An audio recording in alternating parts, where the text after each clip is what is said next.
Assalamualaikum warahmatullahi wabarakatuh. Kami dari kelompok 8 akan menampilkan hasil diskusi kami. Sebelum itu kami akan memperkenalkan diri terlebih dahulu.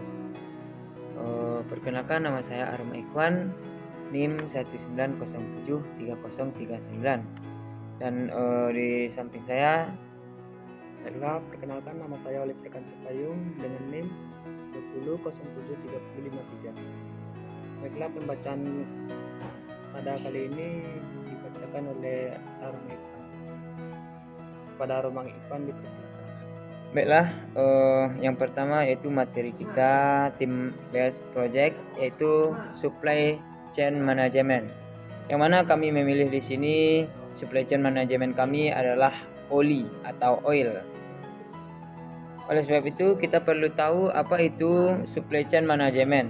Supply chain management atau manajemen rantai pasok adalah pengelolaan interkoneksi organisasi yang berhubungan satu sama lain melalui hubungan hulu dan hilir antara proses-proses yang menghasilkan nilai kepada konsumen akhir dalam bentuk produk dan jasa. Selanjutnya yaitu tahapan rantai pasok, yang mana tahapan rantai pasok ini yang pertama yaitu pemasok dari atas, kemudian pabrikan, kemudian pedagang, pengecer, dan pelanggan atau konsumen yang membeli. Selanjutnya itu adalah proses transformasi dalam rantai pasok, yang mana rantai pasok ini berawal dari fisik, yang kedua adalah lokasi, yang ketiga adalah pertukaran, yang keempat selanjutnya adalah penyimpanan, yang selanjutnya adalah fisiologi, yang selanjutnya adalah informasional. Baiklah, di sini saya akan menjelaskan pengertian dari oil atau juga disebut dengan oli. Yaitu oli mesin adalah salah satu cairan yang berfungsi melumasi mesin. Pada saat mesin dihidupkan, oli disirkulasikan ke seluruh komponen mesin oleh pompa oli. Oli mesin menjadi satu bagian yang sangat penting untuk mendukung kerja mesin. Seiring dengan pemakaian terjadi, maka penurunan kualitas dan fungsinya, sehingga harus dilakukan penggantian secara periodik atau secara rutin. Kemudian slide selanjutnya adalah manfaat dari oil atau oli tersebut. Di sini ada beberapa manfaat, di antaranya yaitu yang pertama adalah lubricating atau melumasi, yang mana oli akan melumasi komponen-komponen dalam mesin yang sistem kerjanya saling bergesekan. Tujuannya untuk mencegah kehausan berlebih ketika saling bersinggungan satu sama lain. Kemudian yang kedua, manfaat dari oil atau oli tersebut adalah protecting atau melindungi, yang mana maksudnya adalah oli juga berfungsi melindungi mesin dari korosi atau karat. Oli yang menempel pada komponen mesin akan mencegah reaksi oksidasi pada komponen-komponen mesin. Selanjutnya yaitu manfaat dari oil atau oli, yang mana di sini yang ketiga adalah oli yang berfungsi sebagai pelumas, cleaning, yang membersihkan. Kemudian dalam penampung ini kotoran besi akan disaring dan akan dibersihkan sehingga dikumpulkan oleh magnet yang telah terpasang. Kemudian manfaat dari oli ini adalah yaitu cooling atau mendinginkan, yang mana oli dapat membantu menyerap dan mendinginkan suhu mesin. Cairan oli yang mengalir pada permukaan komponen akan membawa panas, di mana selanjutnya panas akan dibuang bersama udara yang mengalir pada saat sepeda motor dikendarai. Selanjutnya manfaat dari oli ini adalah yang kelima, yaitu menambah performa, yang mana menambah performa pada mesin. Oli membuat bagian mesin halus dan mengurangi gesekan berlebih.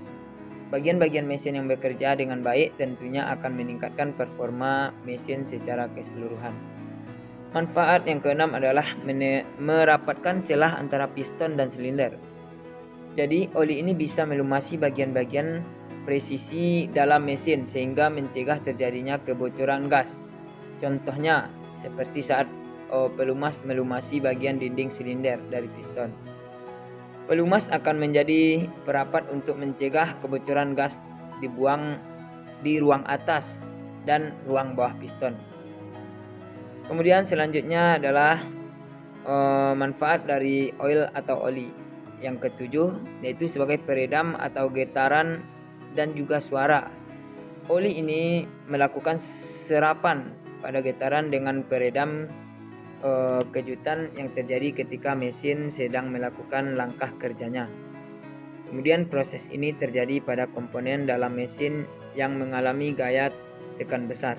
Kemudian permukaan yang licin menjadikan gesekan yang terjadi menjadi sangat minim. Hal ini akan menghindari mesin dari kondisi cepat haus.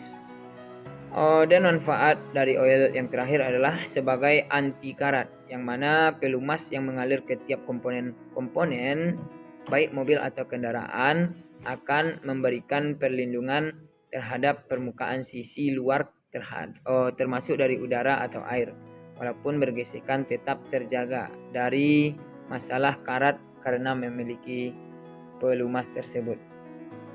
Baik, selanjutnya materi selanjutnya akan dibacakan oleh saudara kita Oliver Kansipayong. Pada Oliver disilahkan. Baiklah, saya akan melanjutkan materi yang telah disampaikan oleh Arman,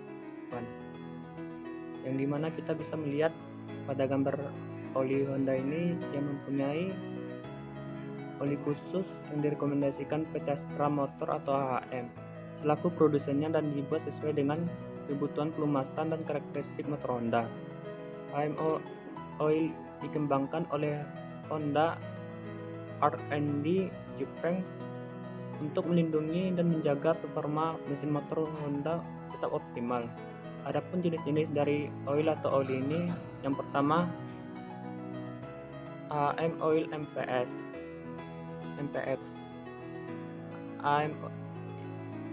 Adapun macam-macam AHM Oil MPX ini adalah yang pertama AHM Oil MPX pertama.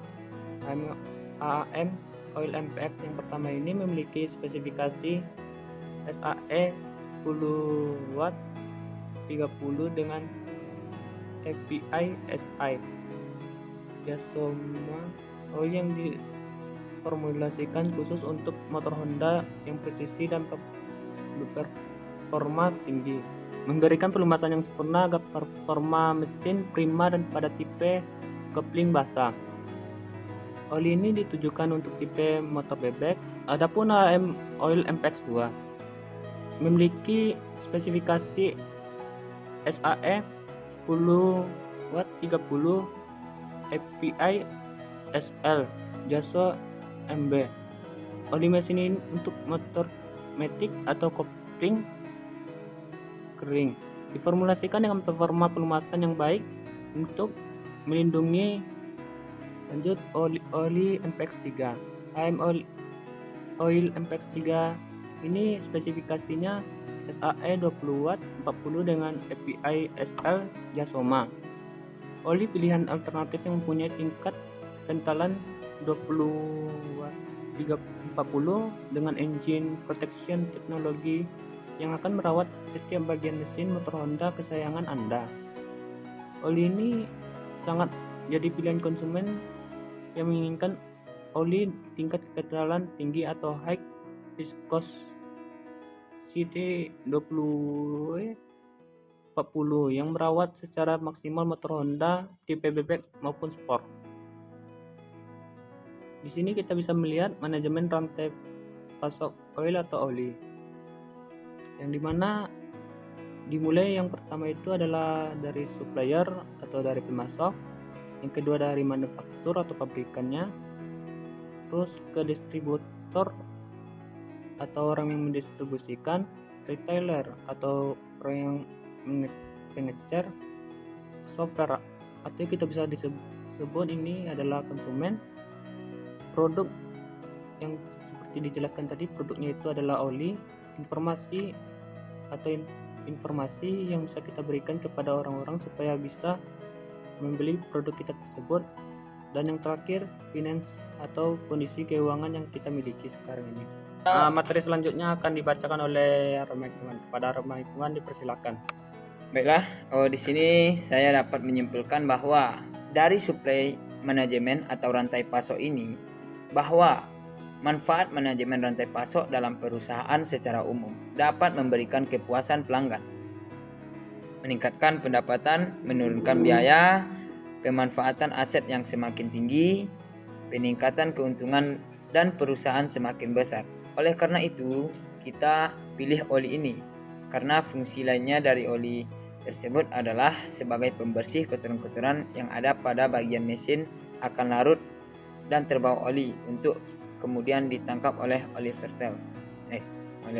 filter. Baik, mungkin cukup sekian dari hasil presentasi kami, dan apabila ada kesalahan kata kami mohon maaf. Assalamualaikum warahmatullahi wabarakatuh.